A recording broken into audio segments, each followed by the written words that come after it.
VTS mall, വളരുന്ന ബന്ധം, തുടരുന്ന വിശ്വാസം. Opposite bus stand, Manjeri road, Pandikkad. Wandoor ശാന്തിനഗറിൽ കട്ടിലിൽ ഉറങ്ങിക്കിടക്കുകയായിരുന്ന യുവതിയുടെ കാലുകളിലെ 3.25 പവന്റെ പാദസരം മോഷണം പോയി. ഇന്ന് പുലർച്ചെയായിരുന്നു മോഷണം.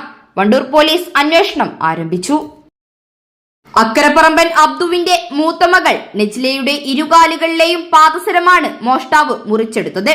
വലതുകാലിൽ വേദന അനുഭവപ്പെട്ടതിനെ തുടർന്ന് നോക്കിയപ്പോഴാണ് ജനലിനു സമീപം മോഷ്ടാവിനെ കണ്ടത്. അപ്പോഴേക്കും പാദസരങ്ങളുമായി മോഷ്ടാവ് കടന്നു കളഞ്ഞിരുന്നു. കനത്ത ചൂട് കാരണം ജനലുകൾ എല്ലാം തുറന്നിട്ടിരുന്നു.